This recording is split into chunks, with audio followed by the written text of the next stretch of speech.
That's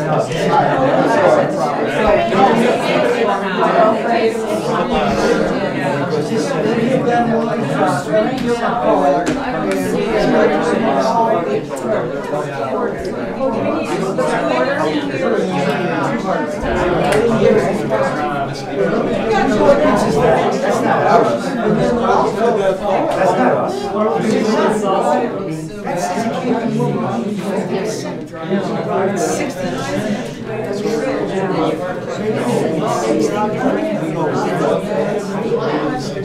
Between all of us, we'll get it figured out, right? I know. I'm like, oh my gosh, what do I even do? I forgot. Like, what am I supposed to do? Do you want me to just start it?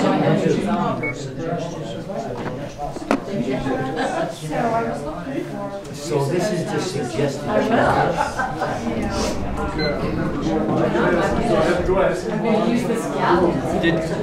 Were you able to get that? Yes, I started. All right, thank you. Okay. All right.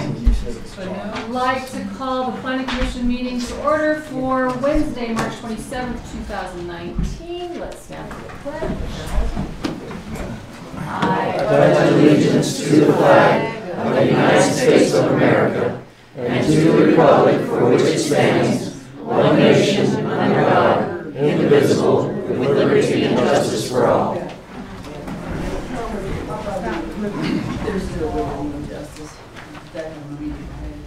All right, so roll call.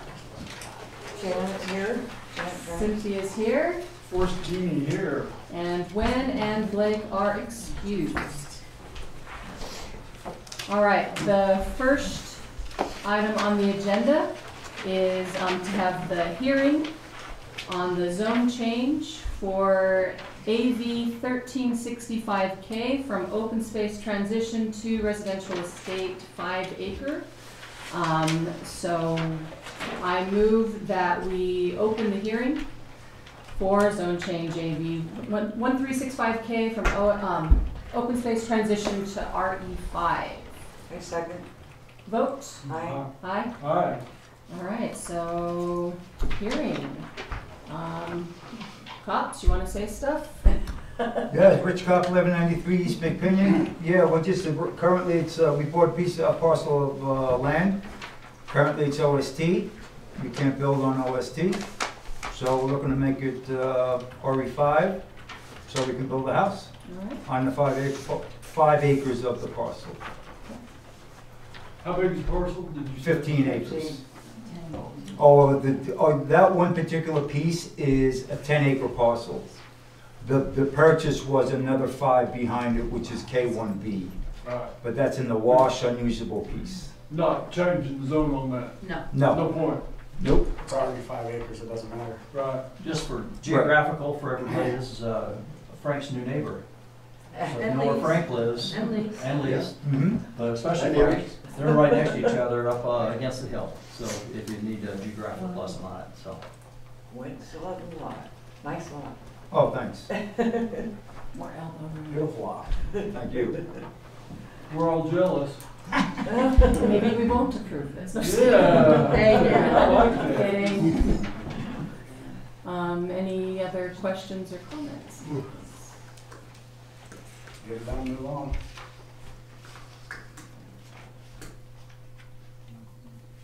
All right. I move we close the public hearing for zone change for AV-1365-K from OST to RE-5 for Richard and Debbie Cobb. Second? Aye. Aye? Did you hear a second? Yeah. Oh, I just heard an aye. All right, so then discussion and action. What do you guys think? We need to open that up. No, just Yeah, we've already done that. I just, like to make a motion that we send this off to the town council for zone change, AB 1367K from open space transition to residential 5 to the town council I say. for approval. for approval. All right, I second. vote. Aye. Aye. Aye. All right. Thank you. All right, so then the next item,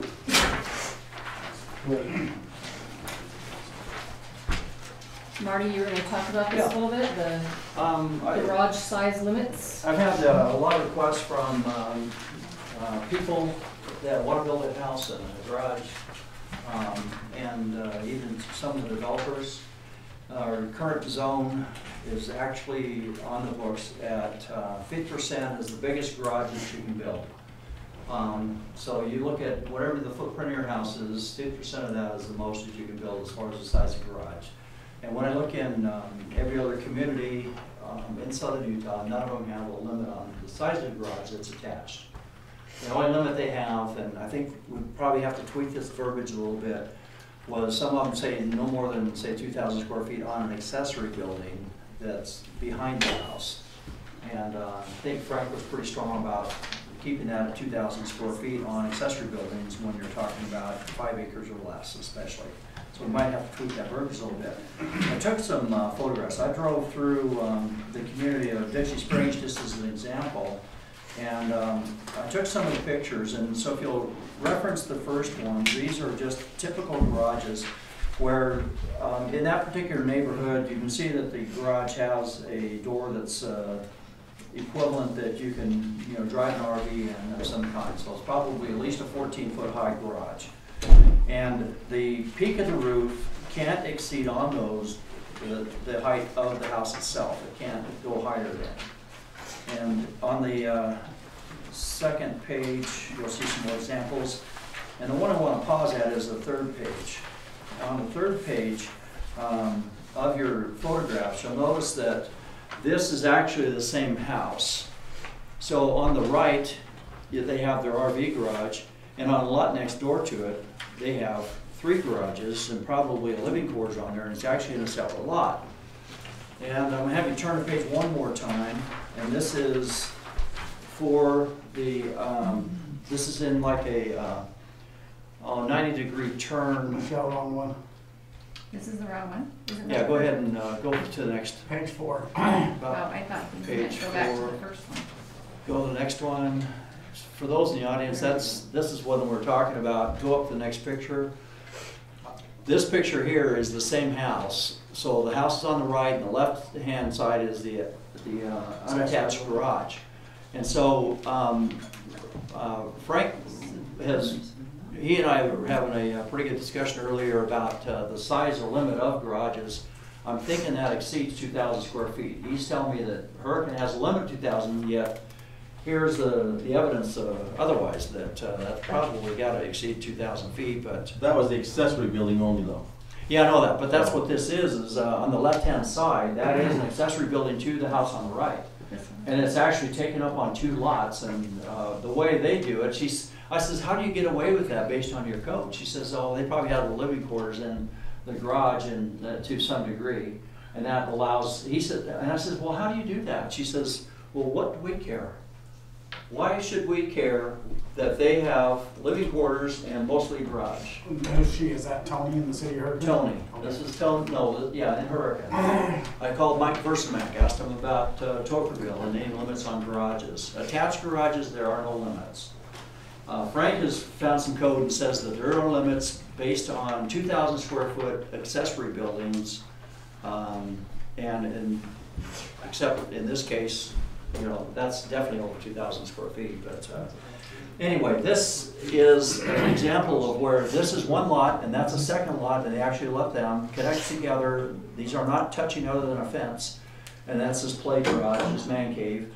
And the right's the house where they can still put an RV if they want. And this is normal there.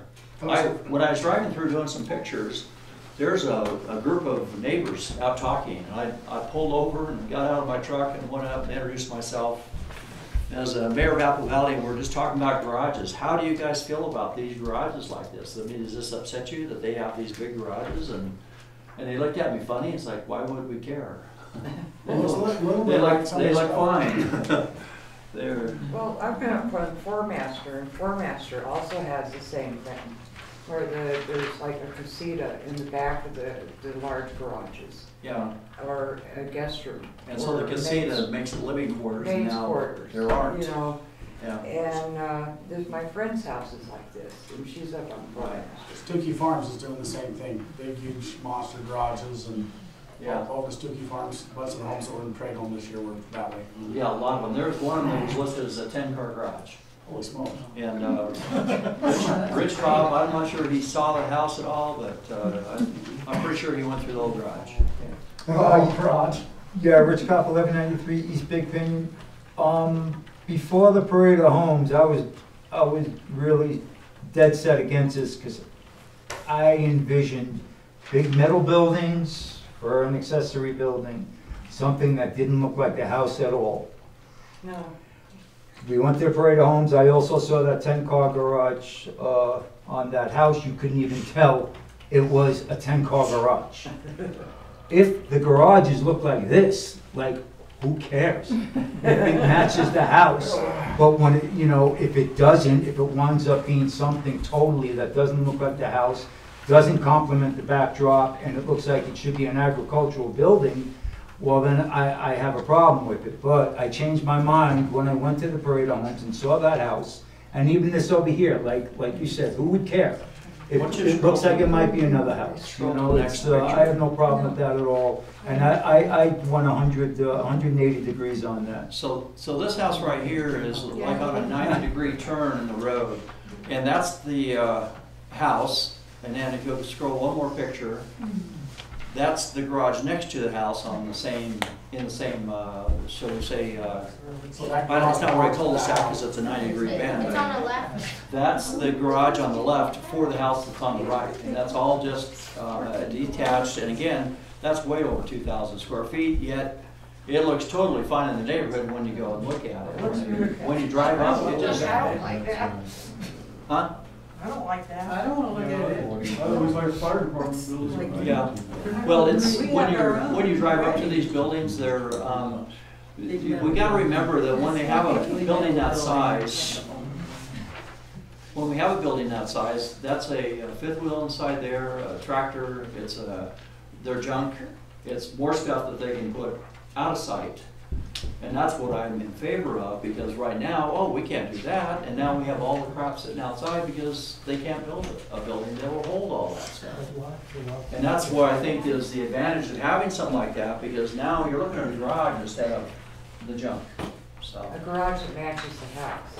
Anyway, so my feeling is I'm okay with coming up with some kind of limit on, you know, the accessory building sizes, but I think that if it's an attached garage, there's one other thing I want to point out in this verbiage, Moji, for you, give me a second, is that our old verbiage said that one attached garage.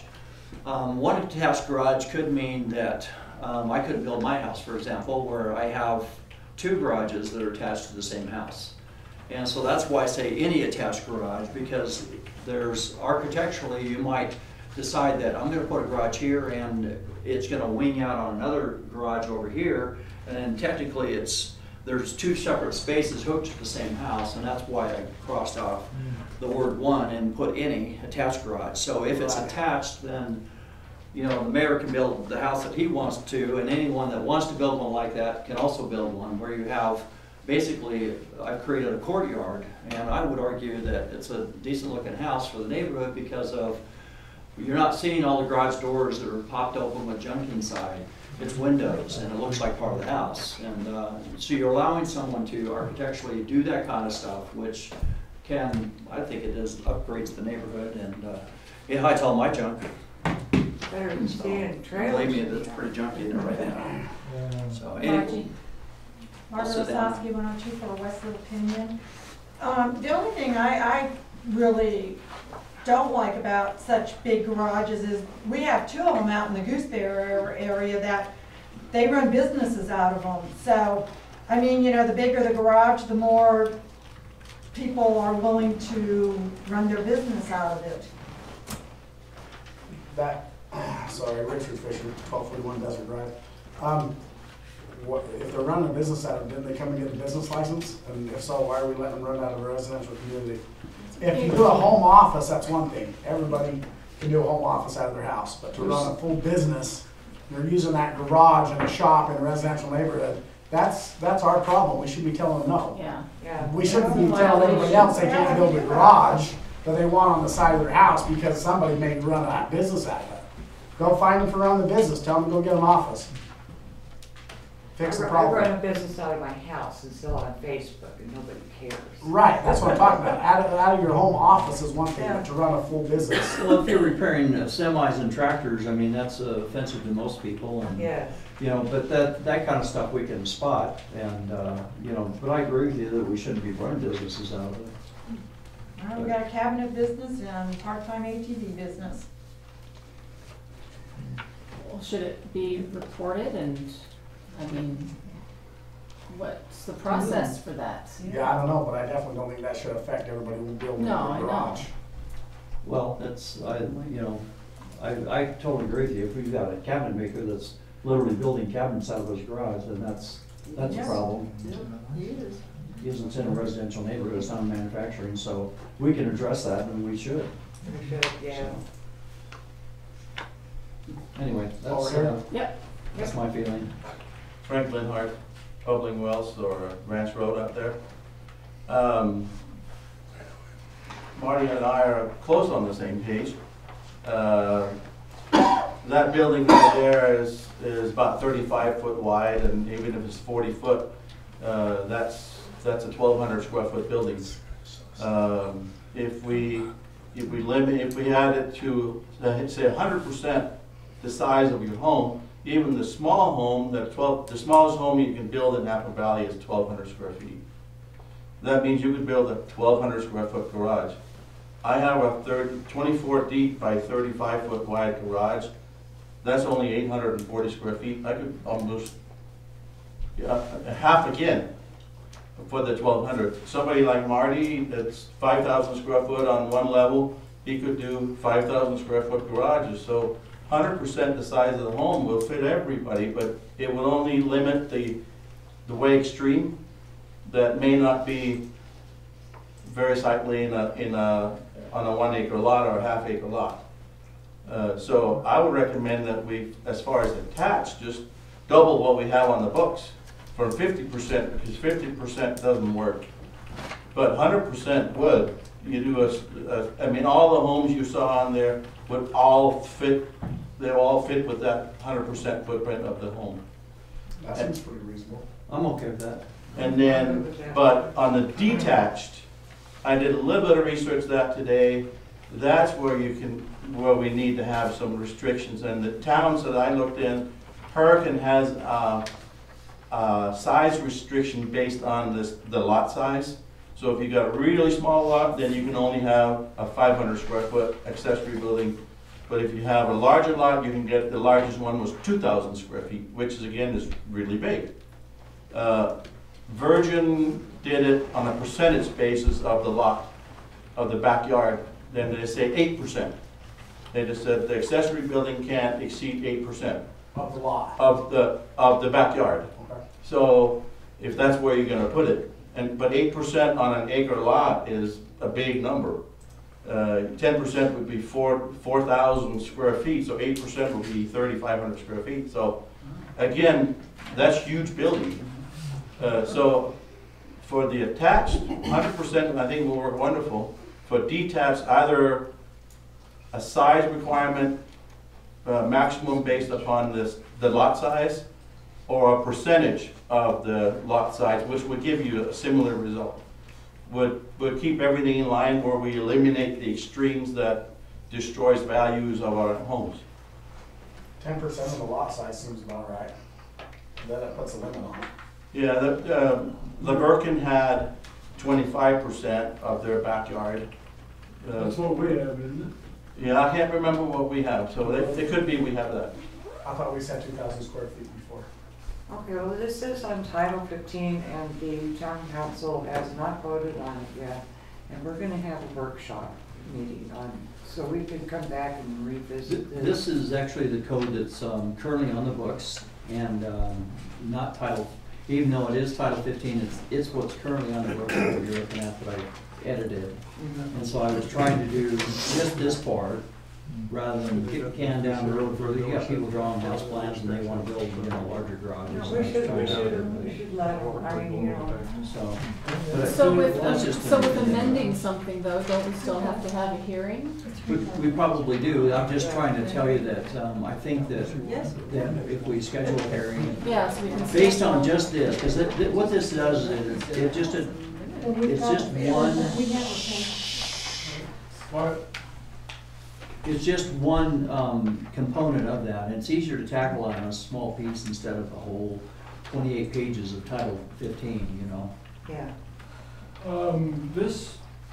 The page we were given says it's Title 10, Chapter 25. Right. And it's, what is, what's going on with that Chapter is- 25 is water source protection. So I don't know what we're looking at here. Well, what you're looking at is the code that we've changed over to. They've renumbered some of the stuff because of the poor layout of our coding. But this is word for word our code, even though the number is slightly different, because this is what we're currently in the process of adopting. This is the new code on the new website that's searchable. Yet it's the same verbiage, word for word, as the Title 15. Does that make sense? Yes. But you And keep that's saying why- Title 15, maybe you mean chapter. Chapter 15. Okay, that makes Chapter sense. 15. Yeah. So So Chapter 15 becomes in this our, is from Chapter 15. and this is actually, how do I put this so that I can eliminate all the questions, is Chapter 15 was converted in the new code for the searchable Unicode that we're doing right now, and they've renumbered it to 10 dash, in this particular one, dash 24 dash whatever it is. And that's the new number for what came out of The Chapter company that's 15. doing it and they're converting it to digital, they're using a different number system because it changes, Right. it's not the same. There is no 10-25 in the new bill. No, there is on the new code that's going to digital. There is actually, I can show it to you. Well, better show it, because it's not there. All right, I'll show it to you. I'm like, let's see if we can pull it up here. When they converted it for us from paper to digital, the numbers changed. I got that part, So but now it the didn't number's change to 10. 25. So I guess all I'm saying is that number's not correct, which I guess doesn't really mean a whole lot. Eventually, soon, they're going to be, the town council is going to visit this and they're gonna have to Next adopt the meeting, whole yeah. new code. So when you go to the town code, under subdivisions, Not subdivision. that's where they say it's supposed to be. These guys are experts. That's all chapter 11 though. Well, maybe No, it's- you need the land use. I think it's, I'm guessing it's. 25 isn't here. There is no 25. 25 is not here. Well, we go from 24 to 26. So, 10-, what is it? that was my only point. I know what you're saying here. It came from 10-15, so that at least makes more sense. I got it right here. Let me bring it up. Okay, so you found it? 10, 25, 240. Title 10, Chapter 25. So how do you Where are you get seeing there? that? How do you get there from? Okay, so, let me go back here. What did you search, Michelle? Right here. I actually just put this number in and that's how I So found this is where it. it's So I at. went to here where you go So to it's under books. 10.02. And you go to land use. Right. Then up here, I just put, it doesn't show it down here, but I So just this put that is what's number in under up here. 10.02-30, and then it starts And then numbering. it comes up. So that's the, where the new code is. Right here. Okay. Anyway, that's the same as a, So this will all have to be fixed so that you have a. that's why I gave it to you. Numbering though, is- right? I Okay. gave it to you, this with the new numbers, so we'd have an understanding where it's gonna be in the new code books, 'cause Okay. meeting ran longer, we would have voted on last. It just, this 25 looks like it's been nested under the wrong. Yeah, it's Section. nested under It's under 10, 1002. yeah, it's nested under 10.28, and it should. We can so it's ask, in the I wrong mean, a place. couple items there. But we'll get it fixed. Well, let me ask another question. This part that you've got struck out, are you meaning to strike all that out? Yeah. Okay. Yeah, that's up for your discussion too, but I can't remember exactly what every piece it was. I did this a couple weeks ago.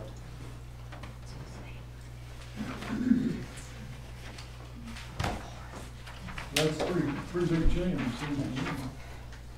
Well, that's why we. Well, this is go the back part about and- the total square footage of the garage, it's just trying to eliminate that, and Frank's opinion is it should be 100%, it used to be 50, and I'm okay with 100 if that's where you guys would rather have it. That's why the 100 shows there, is originally I went through and I struck out the 50 and said, let's make it 100, based on some conversations I even had with Frank, and then I go down and do my research with all the different communities and find out that they don't have any limit on how much garage based on if it's attached. Okay. And that's why I ended up striking all of it, saying that maybe we So shouldn't have is it. this chapter 10? That's, Is it we're the only It's community 10, that's ever had a So problem if you with, go to that book. 10.25.240. buildings that, like we have that out by us. They call it a home, but it's an industrial sized building. So I've never seen that anywhere else. And that's why I think that the 100% would eliminate those extremes, but it'll still accommodate everybody else. That's pretty good. And I think it works just, Well, that's a pretty big garage item. yeah, I don't think you even have that on yours. 100%. What's your floor level? Square footage? I think it's 5,000 square feet of garage. Yeah, so you could have 5,000 square feet garage, I don't think you have I'm that. pretty sure. Maybe it's not quite that much, but it's No. close. So now we're thinking of keeping what's struck out, but just changing all the 50% to 100%. Yeah.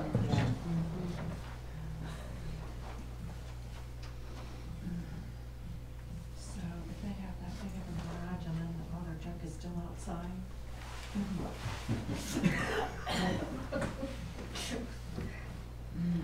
Well, while you're thinking about that, let me ask Marty, I'm not sure who wrote this, but I've got a question about number 3 there. Who would like to answer? Ask Frank, he did most of it. Well, I think all this editing was mine, so Frank has looked at it, but Yeah, I had a little. he did not edit this. We discussed it. Okay, and about the middle of 3, you've got a sentence starts, for the purposes of this section, the rear yard on lots less than 2 acres in size is defined as the area located behind the front setback line and the rear wall line of the primary structure. What that is trying to define is we have someone in the community that will leave unnamed that turned their house sideways on the lot. And then that makes the front yard their side yard, which means that now they can put accessory buildings in the front setback. And so we're trying to identify that from the street to the house, no matter where that is, that's your front yard, not your side yard, because your house is facing in a different direction, doesn't make that your side yard. And our old verbiage did that. And so now they're able to go right out by the street and put an accessory building between their house and the street that is kind of an eyesore, but our code allows them to do it. And so we kind of like to prevent that from happening again. And so we're trying to say that if you're going to put an accessory building, it's got to be in the rear yard, which is defined by the rear face of the house. You know, and then the front setback is from the street to the house. So we're trying to define it so you have the street to where the house is located, that's front yard. I don't care if it's the side of the house or the front of the house, it's the front yard. And so I may not have done a great job on defining it, but that was my goal. Well, it eliminates, it just defines that you can't put those accessory buildings in your front setback. And that's typically 25 feet. Right. So in that front setback, no matter what, you can't put them there. I'd kind of like to, say that anything between the street and your house is the front yard. So maybe I didn't define that very well. And my thinking on this is that, 25 feet on some of these 1 acre parcels, that's still could be someone's front yard, depending on how far back they put their house. Well, 25 foot's the minimum setback. Your setback is wherever the front door, or wherever the front most furthest point of your house towards the street. Right. That, and you can set it wherever you want, but you can't go closer than 25 feet. And that was So my if you goal go in 30 defining feet or this. 40 feet, now your front yard's 40 feet. Yeah. And now you're out of luck, and you can't put anything in the front 40 feet. But the current code doesn't say that, so that's why we tried to fix that. Try to clean that up. That's a good idea, I like that. So I don't know if this cleans it up that well, but that's what the goal was. I'd like to make a motion that we amend 10.25.240 in a work meeting. Well, no, we need to have the hearing. Have a hearing Well, let's first. do a work meeting first and get the verbiage down right. Okay. And then have a public hearing, All right, because we're gonna do a work meeting. Sounds good. okay. Well, yeah, I think we need to, So we Clean say, it up so and we then say Yes, we exactly need to like clean we it want. up and then we'll have a. This will give you guys time to help me clean it up, Okay, I'm still not following your rear yard, but you haven't I could show you the talked about house. everything except the rear I could show yard. you the house, and then you could help me define it for us, and then, because, I'm just trying to clean it up so the front yard's the front. And if they turn their house sideways on a lot, that's not the side anymore, and that's how our old code says it. And so between the street and their driveway and, everything, that is what I would call the front yard, but because they turn their house sideways, it becomes their side yard, which means they can put an accessory building there. And I'm just trying to is change that, this on Google so, Docs? sorry? Is this on Google Docs that can be It shared with can us be. that we can modify it? Yeah, it can be, Put it on I'll have Can you to- send this Sure. to us? Yes, there You is. can actually grab it online Yeah. and copy it right down, so if you want to. Well, but if it's shared with all of us, Right. then we can all see each other's Oh, yeah. comments. We gotta know how to use Google Docs. Okay, Just and find everything in the whoever's, front yard. It's easy. whoever's making cabinets in their garage, this should be stopped. I agree with Tell you. me, dude. This should be stopped. Or, Yeah, we'll get on some tagging. or motorcycle repair or whatever, no. Yeah, no. Well, let's talk, That's not okay. Okay, so what's that, so we'll put this on a work meeting for our next meeting? So are we gonna motion that, or are we going to just? Well, we can just schedule it, right? We don't really have to motion our schedule, do we? Okay. This is rear yard. Forest. See, the things you guys say or should be part of the public meeting, so you actually need to just He's speak trying up. to, just trying to. We don't have a whiteboard, so I'm drawing it for him on a piece of paper, helping him understand it. That's okay, but But we to can say do it's that part at of the the meeting, work we have to We speak defined the up. front yard, but you said it's the rear That's, yard. that's why we're so- going to have a work meeting, so we can And spell all we're gonna this have out and draw pictures, all that. Dots and Okay, this, dots Cynthia, and they that. do need to stop. Yeah, but you guys. They have to stop. That's what I'm saying. No sidebars. Yeah. Yes. Okay, I just have one question, because I'm confused now. You're- So if you have like an L-shaped house, and the garage is in this part, It's in the where's your yard. front yard then? Would it be Facing the street. on Your where garage the can be in the garage front is, yard. or where the front door is? It doesn't matter what part of the house it is. I'm asking them, okay? I'm asking them. They've never built a house. Well, I don't care, I have, yeah, I'm asking them. I don't have an L-shaped house, so I just go by wherever my front corners of my house are. Back is what we. And I go from the street to my front door. And my front door is, I got 100-foot of open space between me and the street. If you think about it, your garage can partially be in the front yard. So if you have like an L-shaped house, then where that garage door is, would be anything past that is the front yard? The Okay. garage sits in the front yard, am I right? Wherever the furthest part of the house, whether it's garage or house, Whatever's in that the cannot front. come closer than 25 feet. It doesn't matter For what it setback, is. yeah. It doesn't But matter if that's it's not a what she garage, said. but that is the front of your yard.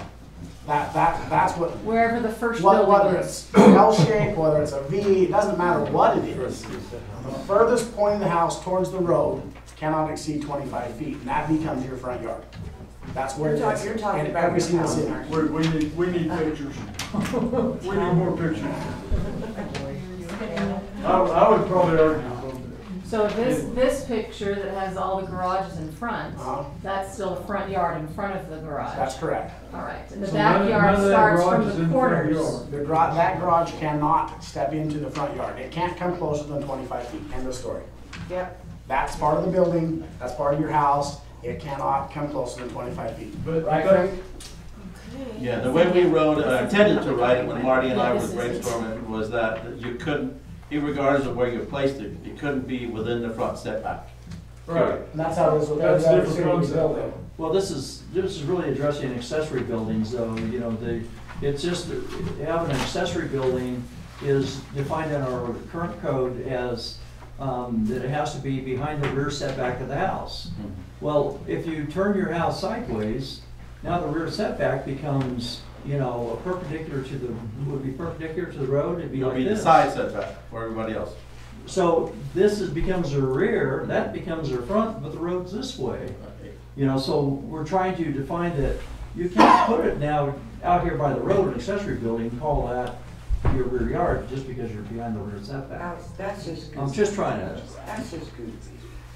yeah, but we've got a situation like that, we're just trying to address it and clean it up, so that way someone's not putting ugly buildings. But we could have a lot more of this conversation at the actual work meeting. Yes. This was just to kind of bring it up as Exactly. what we're wanting to talk about, so. We probably We'll have to have write this it. at the work meeting in a couple of Michelle, you weeks. send this to us in Word doc and, Google Docs. Google doc, and we can work on it before we come here. So we'll do a work meeting on this thing next time.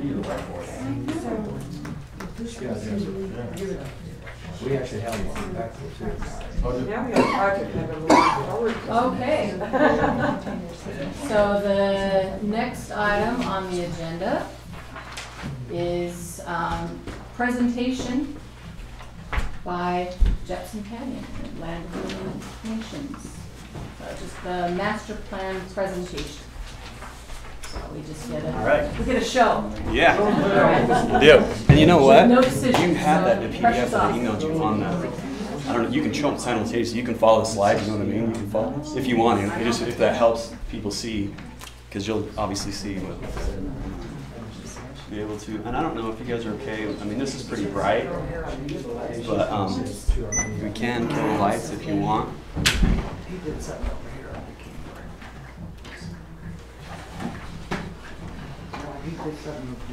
Alright. I got the keyboard turned off if you need to use it. Well, as long as it's still You don't streaming. come fix it. Is this still streaming even though I can't see it? Okay, fine. Don't worry about it. Okay, takes a second to warm up.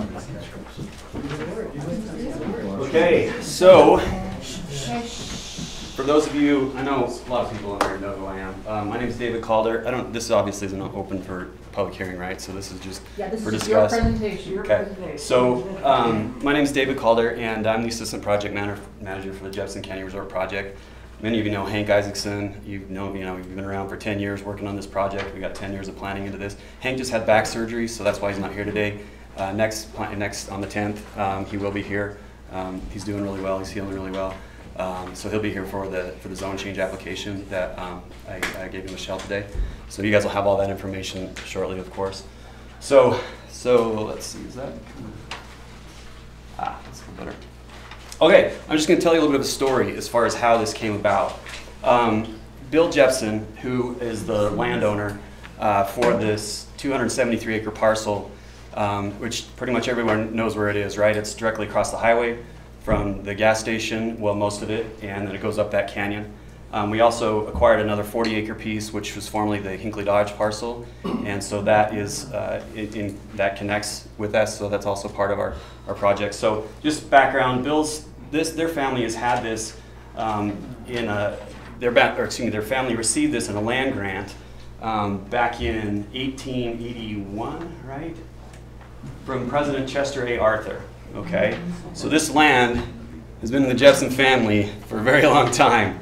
So we've been working with Bill for years. He's deeded the land over to our land holding company, Little Creek Land Company. That's why you'll see that on all the applications to be developed for this project.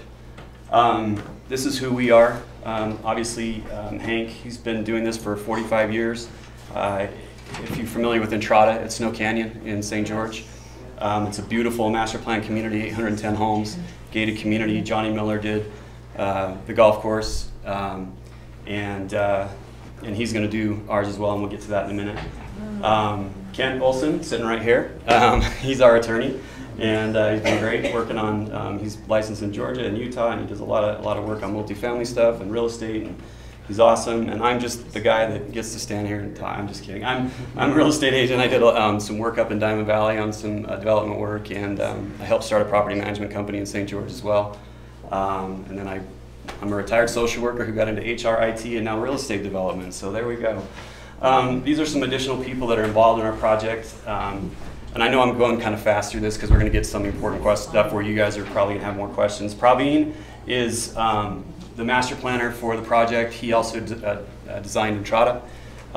He did a lot of homes in Entrada. He's retired, but he's actually bored, and he wants to come out of retirement and probably get back involved. But regardless, we have another architect who's involved. Art and Carol Letke are here. This is Art and Carol. Many of you know them.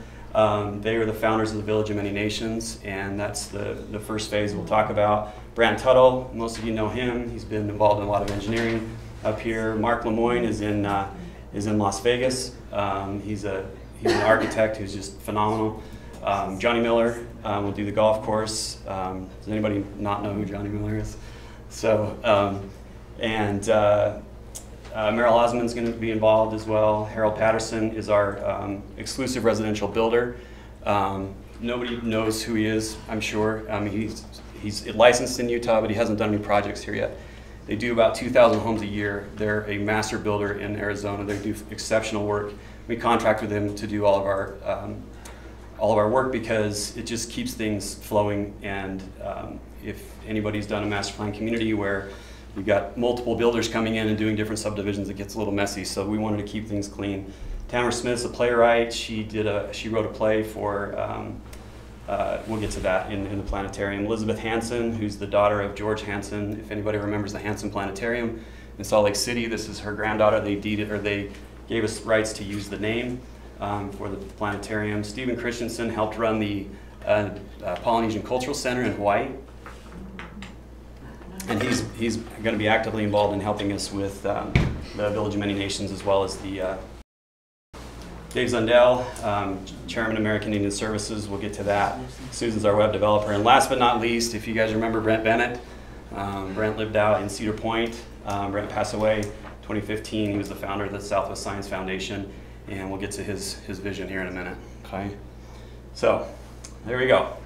So here's the 12 big parts of the project. The Village of Many Nations. We've presented this in the past. We actually received approval. I'll get to that in a minute. And that's going to be the first phase of the development. And then there's 428 home sites, 12 neighborhoods, similar to Entrada, gated communities. And we'll break those down. Those are all on the master plan. Some things that we want to do to help Apple Valley, as well as our project, is we know that there's issues with water storage. And as we grow, there's going to be ongoing issues. So we've worked out that we are going to put a 1 million gallon water tank. It's going to be up at the top of the canyon, and I can show you that location in a minute. We're going to build it. We're going to pay for it. We're going to give it to the town. We'll probably use about half the water. The rest of the water is going to be put into circulation for the rest of the town to be used. Because it sits so high up on a hill, it creates a lot of water pressure. We're going to have to regulate that. And then as we regulate that, we'll get to another aspect of what it does. But that's a benefit. Public park, you guys are going to get a 4-acre park, and the location's on the master plan again. The lodge is 180 suites. We're going to do that in phases. So the first phase is 40 rooms, and then there's 3 other, and I'll show you the site plan here. The spa and the golf pro shop, and then Johnny's going to do a 9-hole short course. And we'll get to some of the water issues. I know water's always an issue, how you're going to water a golf course. We're going to use secondary water, and we'll show you how that works as well. Merrill Osmond's going to do a wellness center and a spa up in the canyon, or excuse me, up as part of the lodge. We've got 8 acres of highway commercial. Most of you know right where that is, right in front of our property on the highway there. And then the Southwest Renaissance Center and Science Center. There'll be a tram from the Science Center that goes up to the top of the cliff, and where they will get to the observatory complex and then the bronze stagecoach. So let's get into some important stuff. Here's the master plan. So here's the gas station right here, okay? So the gas station sits right there. So when we designed this, and actually when the Gateway project was designed, we were working closely with the administration to design the roads as it comes across so that this would be just, the intersection. We've got highway issues that we're working out, but this is the Village of Many Nations, the first phase. This is the first neighborhood, so those two are going to be the first phase of the project. So the main road up to here, 18 homes in the Village of Many Nations, which is a 13-acre parcel, the Native American Cultural Center. From there, we move up the road, and phase 2 will be another neighborhood, and the first phase of the lodge hotel, and then the golf course right there. And so that will be phase 2, and then we'll be building neighborhoods as market conditions permit, and we'll talk about the density of those as well. So the water tank, so these are all neighborhoods. The Science Center is right here, back up in that corner. This is that big pretty bluff that you get to look at. The cinder cone sits right up back up in here. And so this is where the tram is. It comes up, it's about 300 feet from top to bottom of that cliff. There'll be a terminal there. And then this is a road that will connect over to this Renaissance Center, which will house some exhibits, and then the observatory, which is part of the Science Center as well. So that's where the observatory will be. We'll talk about dark sky ordinance as well. The rest of these are neighborhoods and residential. So all the amenities and all the public amenities are right along the main road. And so and then there's a little amphitheater up in here as well. So, Top left. Any questions on that? Yeah, top left. Top left. Oh, the park. Thank you. So this is where the park will be. So this is currently where the Apple Valley Drive is, that dirt road. When here's the wash that comes out onto that road right now, and if anybody's driven down that lately, I mean it's a mess. I don't know if they fixed it, but the last time I was there, you couldn't get through it. So we'll fix that problem as well. But what will happen is that this road will actually be, UDOT's going to make us close this off, so the access will be here, and this will go out to the existing Apple Valley Drive where your residents are over here. And then this will be the public road up over here and out. So that's just because UDOT we have to have a certain amount of space in between entry points. And they have to space it out that much. No, they don't like the angle of that road. Yeah, they don't like that at all. Entrance into the highway. Yeah, it's dangerous. So fixing that intersection helps with traffic issues too.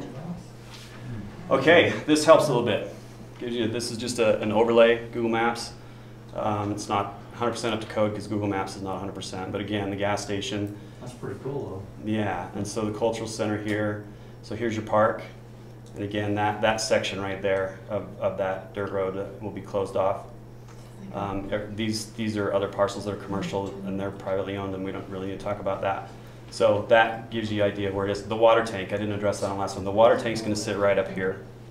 And then we are going to drop it off this cliff.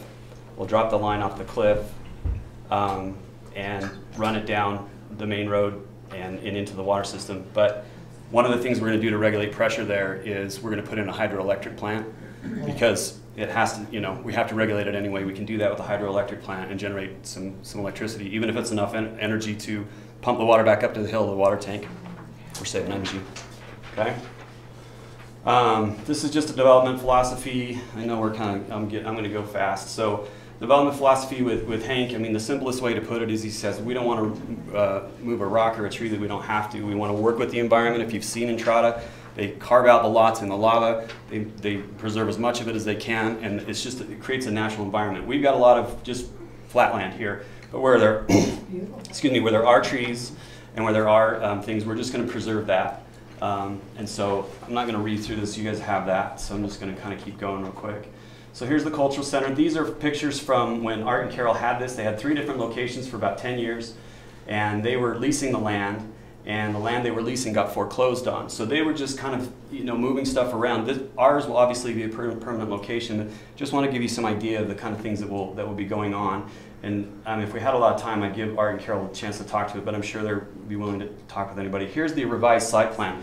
This was approved on January 17th of 2018 with conditions through the Planning Commission as well as the Town Council. I know there's issues about as far as the expiration of that. We're going to have to address those, but regardless, we would have to come back and bring this back through the Planning Commission and the Town Council because we had to make some adjustments. So we talked to Junior. This is a fire lane. So again, here's the gas station. Here's the highway, the gas station, and then so coming in here, come in and park. This is a gift shop. This is a longhouse where they'll be serving food. So we're going to have a restaurant open to the public. It's be serving Native American authentic food. This is a kitchen and a service yard. We have some laundry facilities and some bathrooms, some showers and bathrooms, and then we have this is some staff housing because we'll have to have 24-hour staff. This is a walking village where tourists and the public can come and walk through these different villages where there'll be arts and crafts demonstrations going on. Native Americans will be employed to do that. And then we've got an amphitheater here for nightly entertainment. And these are all clusters of teepees. These are teepees right here. And these are Hogans and these are Hopi dwellings. So where this becomes basically a hospitality project is that people will be staying overnight in these. They'll be paying to stay. Tour bus industry will be feeding this. But we're also going to be doing some resident discounts for what we do. And I think that's probably all I can cover right now to get to that. Here's some renderings. Did you have a question for us? You mentioned fire lane or something. Yeah. I didn't quite catch that. Yeah, so that was, this is a revised site plan. Right. So the old one that we had approved, they had to revise it because Junior said, we got to have a point of access on both ends. So Okay. So this is a 26-foot wide fire lane. We're going to pave it. All of these are little walking paths. So we're going to pave all those anyway, so that this will just be a walking path as well, but obviously an emergency fire lane. This will be an emergency gate right here. It will only be for the fire department. They'll have access to it, and that's it. Okay. Yeah, and it's all going to be like red cinders, like you see up in Zion. So it's not going to be blacktop. We'll do red cinder asphalt. These are some renderings we had done by a guy in Vegas. He's really great. Kind of gives you some perspective on what this would look like coming in. I know a lot of you have seen these teepees. There'll be more than that, but it kind of gives you a feel and walking past, and then Hogan's. This would be like the longhouse where people will be eating, and there's outdoor seating as well. This just talks more about the village. We've kind of covered that. These are some of the things that we'll be doing. Arts and crafts demonstrations, storytelling, walking tours. This is Gary Tom. Some of you know Gary. He's a Paiute Indian, or he's a former Paiute Indian chairman. Chief, yeah. He was a chief, a tribal council member, if I remember right. Anyway, so he would. This was when they were out, and this one was Canal, probably, right? Yeah, the village down here. Okay. Out of Zion. Out of Zion. So, he would do demonstrations. This is when you guys went to Korea, Yeah. right? So they got invited to go over to Korea by one of the tour bus Can't companies. hardly tell the Koreans in there, can you?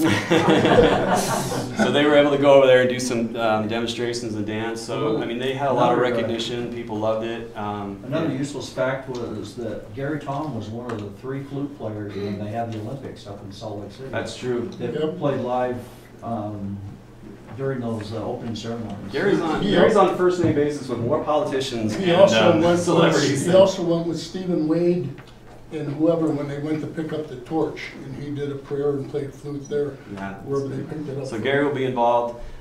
This is a company out of Bend, Oregon, Nomadic Teepee Makers. This is who we're going to be using to do this. They do beautiful work. All these are going to be hand painted. The material is fire retardant, so people will be sleeping in the teepees. This is just like a day one, but there'll be beds in there. But the guests won't have fires. No, we're not putting fires in there.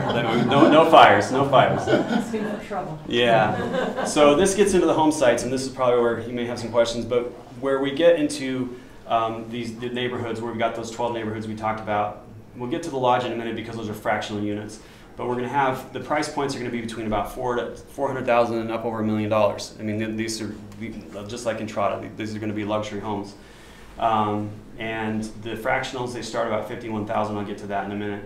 Low impact architectural design, low impact light. We're going to talk about that.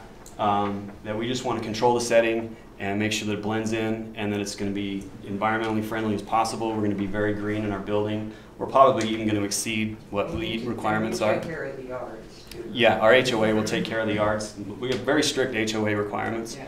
So we're not doing a southwest feel. This is more of a Park City feel. So each home's going to have, we're going to have great floor plans, just like at Entrada or a lot of other great neighborhoods in southern Utah. But they're going to have log accent features because it's going to tie into the lodge that we want to build.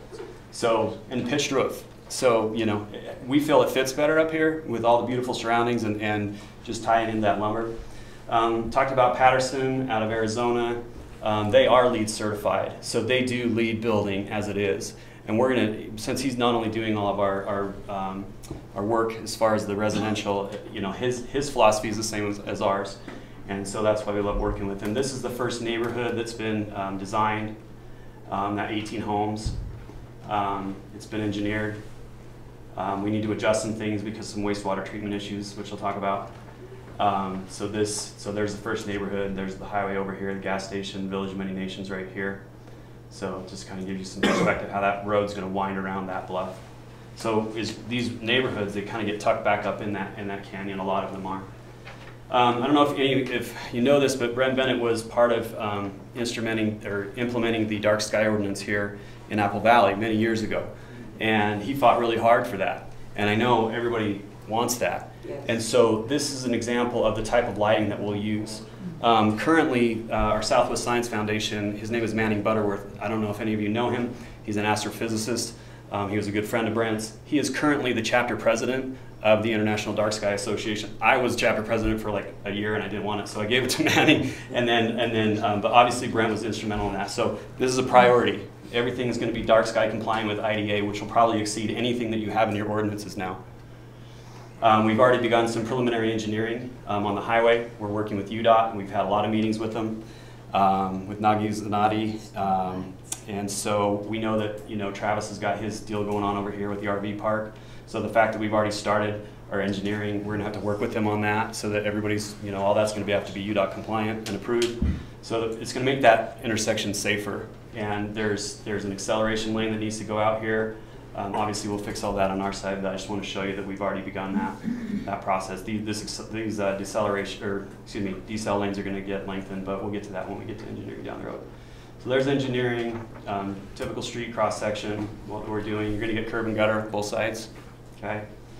Wastewater treatment system. This is another issue that we know is a growing problem. Is what are we going to do? We don't have a sewer lagoon, and we don't want one, right? So the technology in wastewater treatment has come so far that they can do, we're researching different ones. We've looked at these two companies as right now, but there's more. We're going to go visit some sites. The mayor's going to come, and Dale Harris and other people that are involved in making these decisions to make sure that we find something that's going to be a good fit for the community, for our community, but for everybody else, so it can be, you know, consistent throughout. And that's going to make a big difference and eliminate a lot of problems.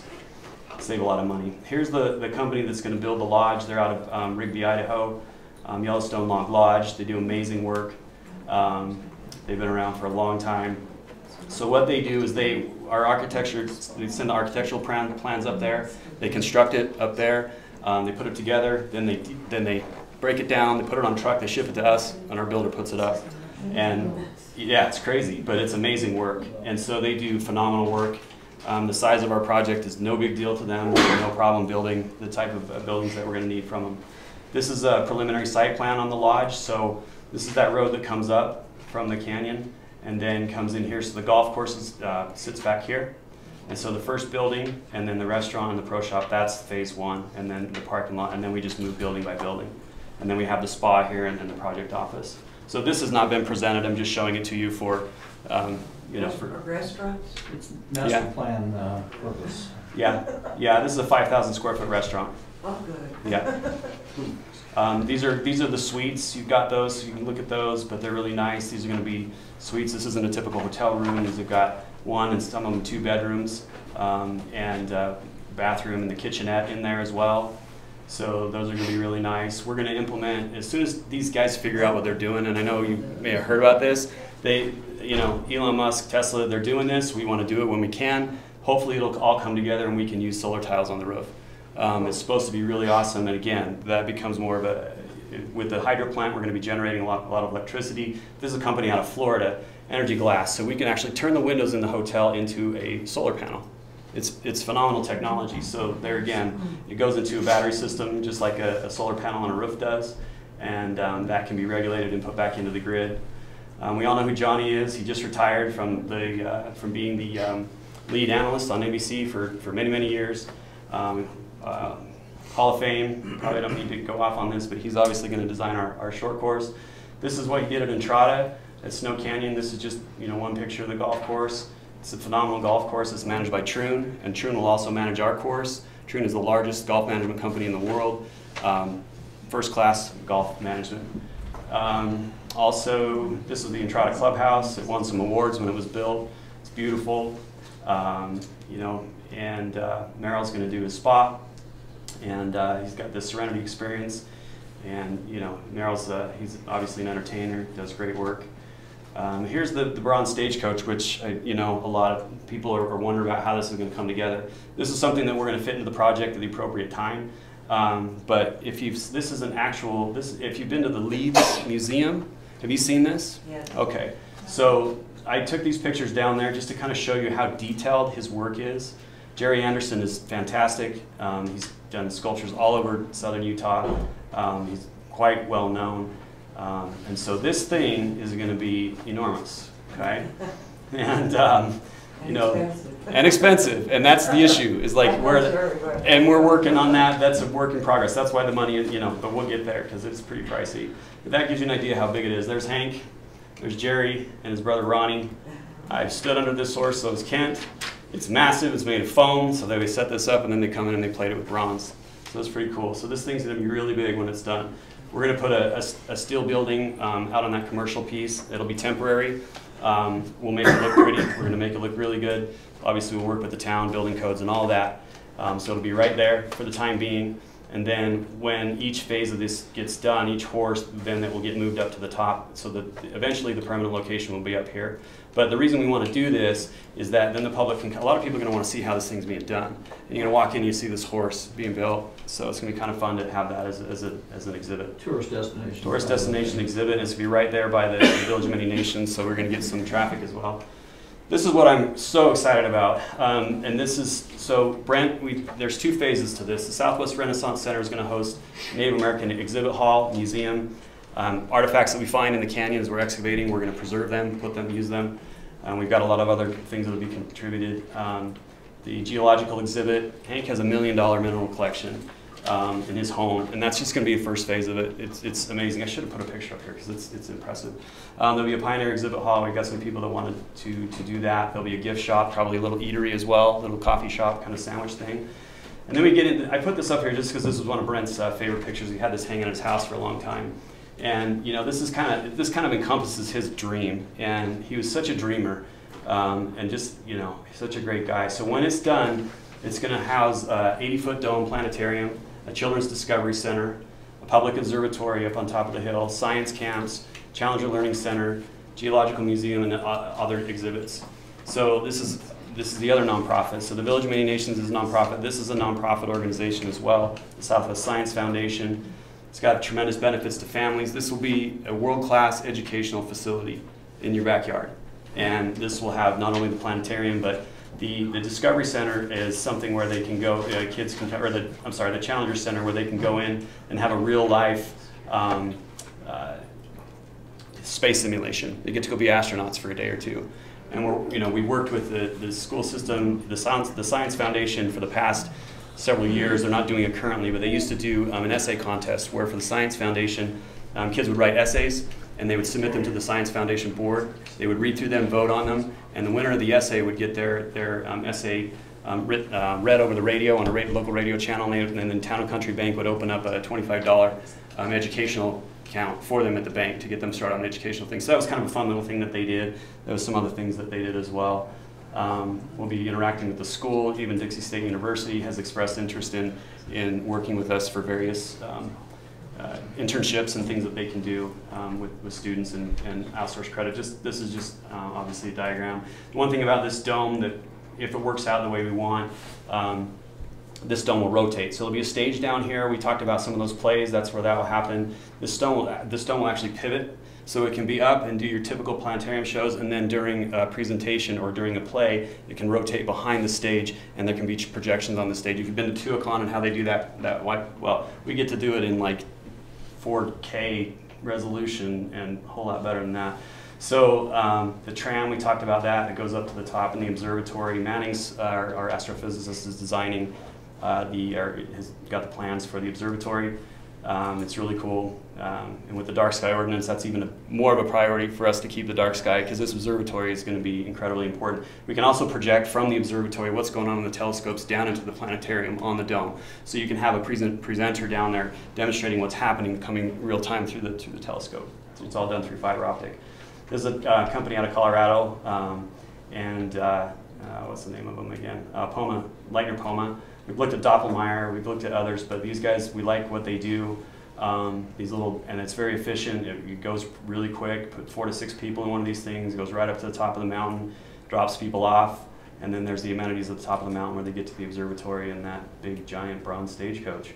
And so Mark Lemoyne, project architect in Las Vegas, phenomenal work. He's won some awards for some buildings he's done down there. Just does everything to let it. He's the one that's designed both the Village of Many Nations site plan as well as the lodge site plan. And he's even done some work on our master plan with Praveen. This guy we're lucky. Bill Chaumek is a world-renowned architect in the Science Center and planetarium world. He has designed, this is a 300,000 square foot science center in Shanghai that he designed. His team has, and then some other folks. Point is, he came down here and met with us, and he was really excited, and he wanted to be involved. He's not cheap, but we want to use him because we want it to be a first-class planetarium. The other company involved, ClearViz, they're a planning and designing company, and they work directly with Bill to help with this. And this is just a list of some of the stuff that they've done all over the world. And Martin Matthews, he came over from the UK as well. Super great guy. Laura, she's in Palm Springs. She's great. So they work together to make sure that everything is A+. There you go. Okay? I ran 5 minutes over. All right? Any questions I can answer for you? I know we're out of time. We'll talk to you next week on the zone application stuff.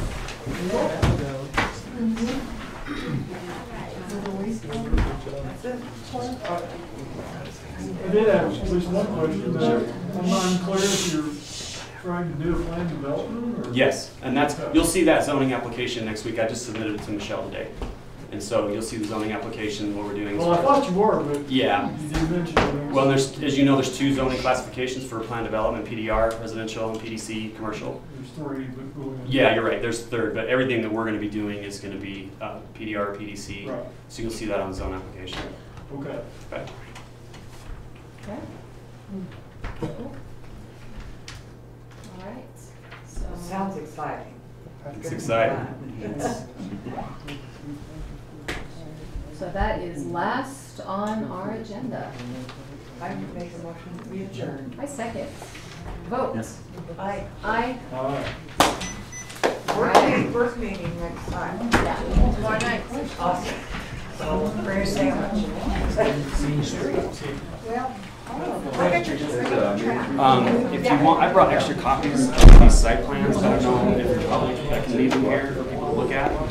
I'm sure people would love to look at it. So why don't I leave like 3 copies of each of that? This mouse to work to stop the one. Oh wait, no,